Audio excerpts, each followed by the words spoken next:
Júlio Croda, então vamos falar com ele, né? Vamos falar com ele ao vivo para ele explicar então sobre essa medida que está sendo debatida com a Anvisa sobre a liberação do uso de máscaras em avião e também aeroportos. Júlio Croda, que é pesquisador da Fiocruz.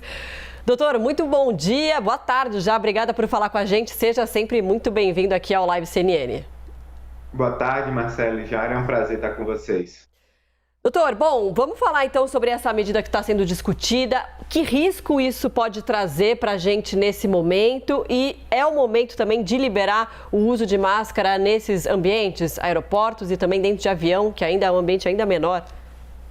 Eu acho que a gente poderia esperar um pouco mais, né? A gente está vivendo o outono e inverno, com a chegada de frente fria, a gente sabe que existe maior transmissão dos vírus respiratórios, não só do Covid-19, mas de influenza, vírus sincicial respiratório.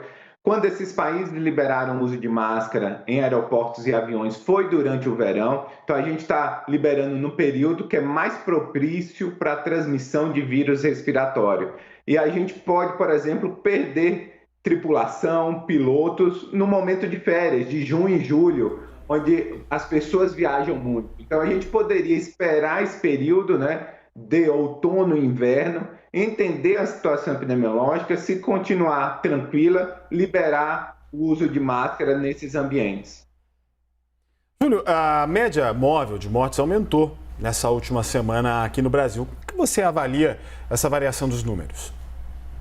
A gente também teve um aumento de positividade dos testes, dos números de casos.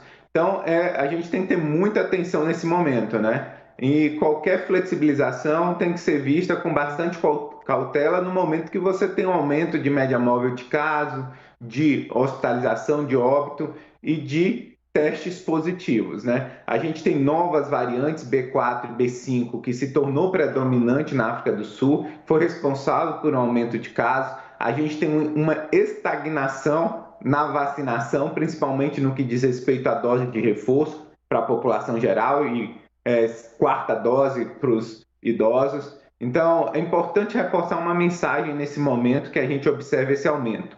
Complete seu esquema vacinal. A vacina vai proteger para hospitalização e óbito e vai evitar que a gente retome medidas restritivas ou retome o uso de máscara que foi flexibilizada nos meses atrás. Qual que é o impacto, né, do surgimento do autoteste, que muitas vezes a pessoa vai lá, testa, dá positivo, se isola, acaba não procurando um posto de saúde. O impacto no número total de casos, né? Pode ter uma subnotificação aí? Pode ter muita subnotificação, né? E as pessoas também não estão procurando mais os postos de saúde, os laboratórios privados para se testarem. Apresenta sintomas gripais e não se testam. Mas importante a gente observar agora, principalmente, a nossa média móvel de hospitalização e óbito. E o que foi ressaltado pelo Jairo em relação ao aumento da média móvel de óbito pode refletir melhor a atual situação epidemiológica, já que existe essa grande subnotificação pelo uso do teste das farmácias ou pela baixa procura das pessoas aos postos de saúde para se testarem. Eu me lembro que logo no início da pandemia divulgou-se a informação de que muitas aeronaves têm aquele filtro do ar. Eu queria saber, primeiro, se ele é capaz de fazer uma filtragem a ponto de deter o Covid-19, o coronavírus, melhor dizendo. E se não for possível, se o uso de máscara é sempre a melhor opção para evitar a disseminação da doença no interior da aeronave.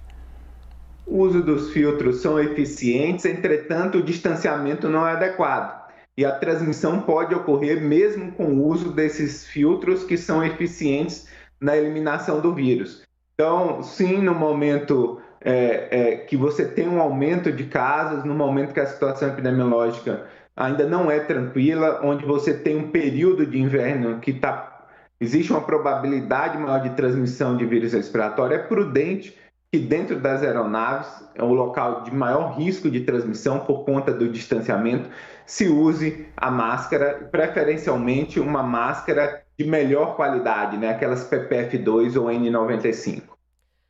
Doutora, quais as medidas que a gente deveria estar tomando e não está tomando nesse momento que começa aí o frio, mais doenças respiratórias?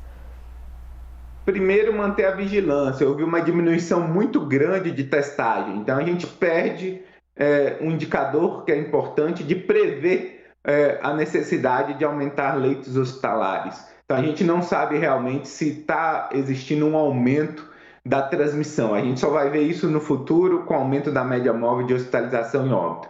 Outra coisa é reforçar medidas simples para quem tem sintomas respiratórios. Isolamento, o uso de máscara é essencial. Ressaltar que a gente está tendo bastante surto em ambientes escolares. É importante que essa criança que tem sintoma respiratório fique em casa, porque a gente já observou o impacto, não só do Covid, mas de outras doenças respiratórias nas emergências, com o aumento da procura de crianças a esses serviços e aumento de internações de crianças, não só pelo Covid, mas pelos outros vírus respiratórios. Então, nesse momento, a gente observa essa tendência nas crianças e isso pode acontecer também nos adultos, principalmente nesse próximo inverno, onde a flexibilização ocorreu. A gente não tem praticamente quase nenhuma medida protetiva, onde a nossa vacinação se estagnou e já tem muitas pessoas que já têm mais de 6 meses que tomaram a última dose de vacina. A gente falou ao vivo com o Júlio Croda, infectologista e também pesquisador da Fiocruz. Muito obrigado pela sua entrevista. Um abraço, Jário.